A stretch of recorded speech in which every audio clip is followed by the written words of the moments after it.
committee meeting. I want us to just lay a little groundwork. So last night, when we'll start with yesterday, I think it was morning, the House passed the version that came out of conference committee. And then last night, it failed in the Kansas Senate.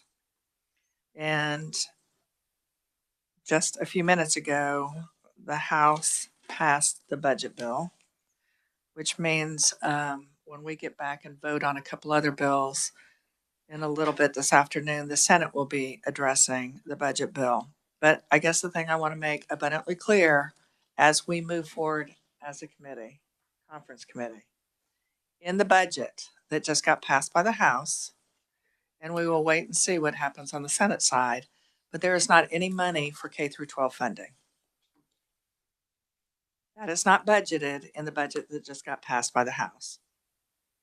It's not budgeted for the version that the Senate will be addressing. So what we heard loud and clear from, I think, quite a lot of emails that we received. And I am going to give a little caution as we move forward for district employees to be using their district email, for messages to be sent out using agency logos or letterhead. That becomes problematic in the sense that it does impact how legislators move forward. Because school districts have policies, agencies have policies, and those policies are being violated. We have always tried to have, at least on the Senate side, I feel the same for my colleagues on the House side, open, public, transparent process. We kind of messed up. That would be my fault in getting this meeting because we thought we had a sliver of time for the Senate. But what we heard loud and clear, at least on the Senate side last night, was that the funding for special education, the $77.5 million, even though it exceeded what the governor had put in her budget request, that wasn't good enough. That didn't matter. That is, to be clear, the message that many senators heard. So we will be revisiting from the Senate side just that amount that the House had already. We know what the House position is. The House approved the 77.5. The Senate did not. The Senate did not. The House approved a lot of other items for professional development, professional training, mentoring, that generated quite a few additional $1 million to the extent that I believe, we were quite a few million above CPI average. The Senate did not approve that last night. So when we are talking about school funding, and I understand fully that we had policy components in the bill that was voted on last night and yesterday morning, but there's certainly funding components. And I bring this up only because right now in school districts throughout the state, I know exactly what's going on. They're either right in the middle of or they have started negotiations. Some districts are in 2-year negotiated agreements, and so they're in their second year next year, and so they're not starting up or in the midst of it again. But what we as legislators, what I know personally happens in negotiations, because as a board member, we went through it too in the community college. The board starts in one position, and that is usually driven by recommendations from administration. Faculty come from another position, and it's what they have come up with for an ask, and it goes into negotiations. Does it ever end up in one side or the other? No, it does not. I do not know of a time other than impasse that it doesn't end up somewhere in between. So we will end up somewhere in between. So the messages that we have heard, just vote no. Okay, we voted no. And the other side of voting no is there is no money right now that's been budgeted yet for K through 12. So to just say no, that works for drugs, but it doesn't work for a school funding formula. If we don't come up with something before we leave tomorrow, sometime tonight, tomorrow, then that means school districts, I know exactly what we're going to hear from superintendents. We don't know where we are because we don't have a funding formula. You're right, we don't. And that's the other side of just say no. So I just wanted to get that out there. The Senate, we will, my hope is we're going to find time either between us working the budget and your breaks, we will find time to meet again today. What I suggest, if any entities that have been on the just say no, if you have something magical and delicious that is going to be, this is what it takes for yes, and don't tell me it has to be a clean bill, because we could talk to every legislator and their version of what a clean bill is going to be many different things. So there's going to be some policy, and we are going to be addressing funding. So if there's something that you sure have to have, what I do know is you didn't have to have 77.5 million going above and beyond sped. We already know what the House Democrats last week put out. Even with the 77.5 million additional above and beyond going to sped, they said it was cutting special education funding. That is a lie. What got voted down last night was additional money for special education funding, additional money for those extra services, such as professional development, and for the mentoring programs. So we have all of those additional things that were put in, and those got voted a no last night. So the celebration is over, and now we're at the work that's at hand. So I do ask for my House members that you will come up with some recommendations that you would like for us to consider. We will be offering some recommendations as well when we come back. But we are kind of at that precipice. Either something will get agreed upon within, I'm going to say within the next 12 hours, or what will really happen is there will be nothing until we come back to veto session. And what I have learned over the years is the longer the time lapses, the more emotion there is. We deviate further and further from truth, and there becomes greater resistance to add more or to give benefit for the doubt. I want us to keep in mind several things. I want us to keep in mind the nearly 500,000 kids that we have in our public schools. And what are we going to do to serve them? What are we going to do to serve those teachers, many of which are wondering, am I going to come back next year? What are we going to do to serve our workforce? What are we going to do to support our administrators so that they can work through a budget? But most importantly, what are we going to do to serve Kansans? Because once again, when we talk about school funding, the zero that is in the budget right now, zero money for next year's schools. By the time we come up to what that amount is, we're going to be talking again about roughly 1/2 of what is our SGF. So do I want to rush the process? No.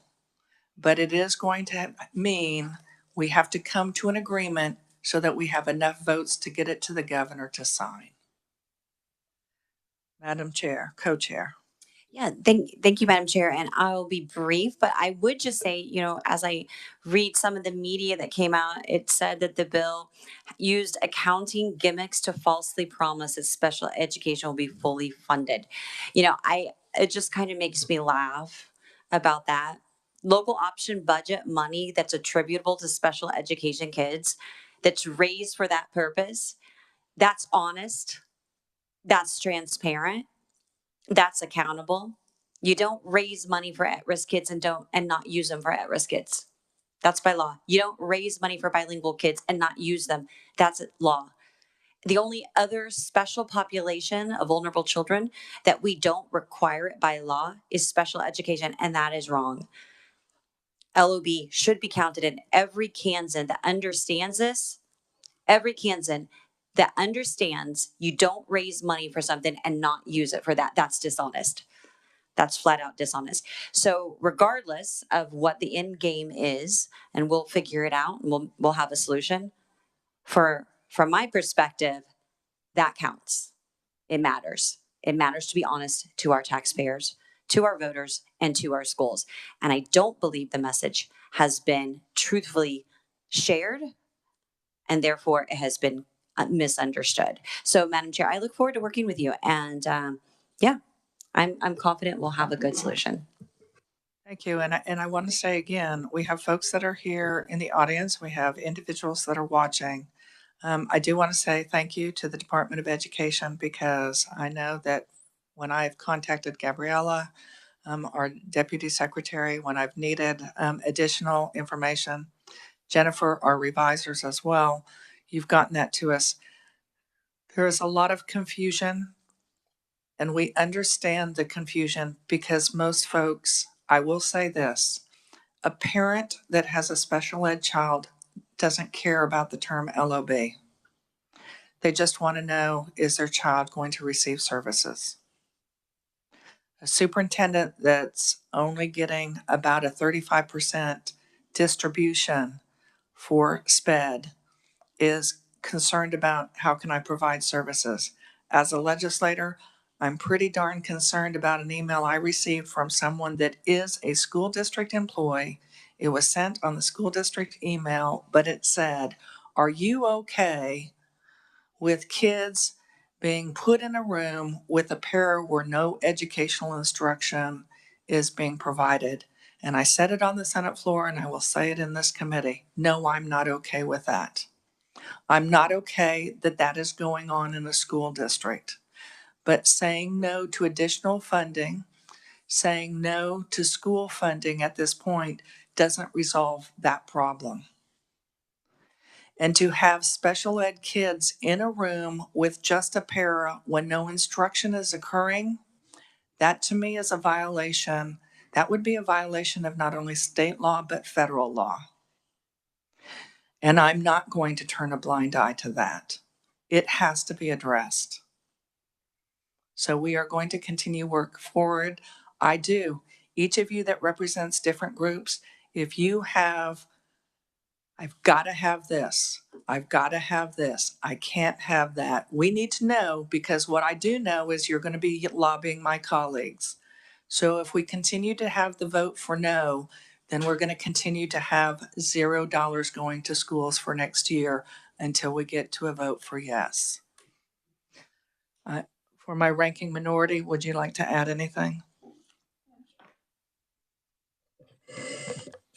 Thank you, Madam Chair. And I do think that we are going to find some compromise in between, and just kind of cautionary as we're talking about the LOB and things. I just want to share my perspective on this. And I do think there was a lot of funding in the bill that failed on the Senate floor yesterday. And I do acknowledge we were having increases to education. But just the majority of our district's revenue come from state aid and that local property taxes and a little bit of federal funds. And just to explain, all that revenue goes into a couple of buckets. And those two main ones are the general operating fund and then capital outlay and bonds. But every district must raise their 20 mills of property tax unless we do some kind of tax bill that changes that. We backfill it. Right, we do backfill it, absolutely, which the state does count as state aid. And then that money goes into the district's general operating fund. And then when the states started counting that 20 mills of state aid during Gannon, the courts ruled that this accounting change did not absolve the appropriating of total amount required to achieve adequate. So districts can increase that general operation budgets by 33% using that LOB. And then districts then use their general operating budget to cover the cost of special ed funding in addition to funds through federal title programs. So districts should be responsible for 8% of excess cost on the special ed. That's where we get our 92% state aid and then the 8% local. But I would say that districts currently are covering over 30% of those excess costs in SPED. And we can debate how we're counting that, and I don't disagree with that. But they're already dipping into the LOB to cover cost. And just to make note that that LOB was intended for district to support programs above and beyond, which was required by the state. So I think my caution and concern of my colleagues on my side of the aisle in the Senate is that we feel that by adjusting this, we are going to be raising local property taxes if we put all of the onus on that LOB. So I appreciate the conversation, and I do think we can get there. Right, the cap is 33%. We will continue to have more conversation about adding money to SPED, more conversation about LOB, and we will do that when we have our next meeting. So, Representative Nguyen, did you have something you were wanting to say? Well, sure, and thank you, and I look forward to working out solutions because we will not leave here without funding K-12. We know that, so if however long it takes. Well, we may leave Well, this we won't week leave without the it, but we will session. not- We know that. Right. But my point I'm making is waiting until the end of the month makes it difficult for school districts, and I recognize that. And correct, and we're all, if you've been here 2 years or 30 years, we all know that. So thank you. Thank you so much for being with us. We look forward to your texts and emails if you have those great ideas for us to introduce. Thank you so much. Here comes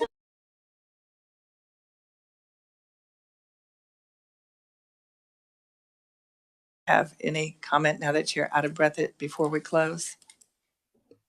I apologize for jumping out. We're all working on our different committees. Thank you for your indulgence. We just let everyone have a few moments to comment. Okay, so we are going to go ahead and get back up on the floor. And then we will try and do a better job of making sure everyone knows when we're going to try and meet again.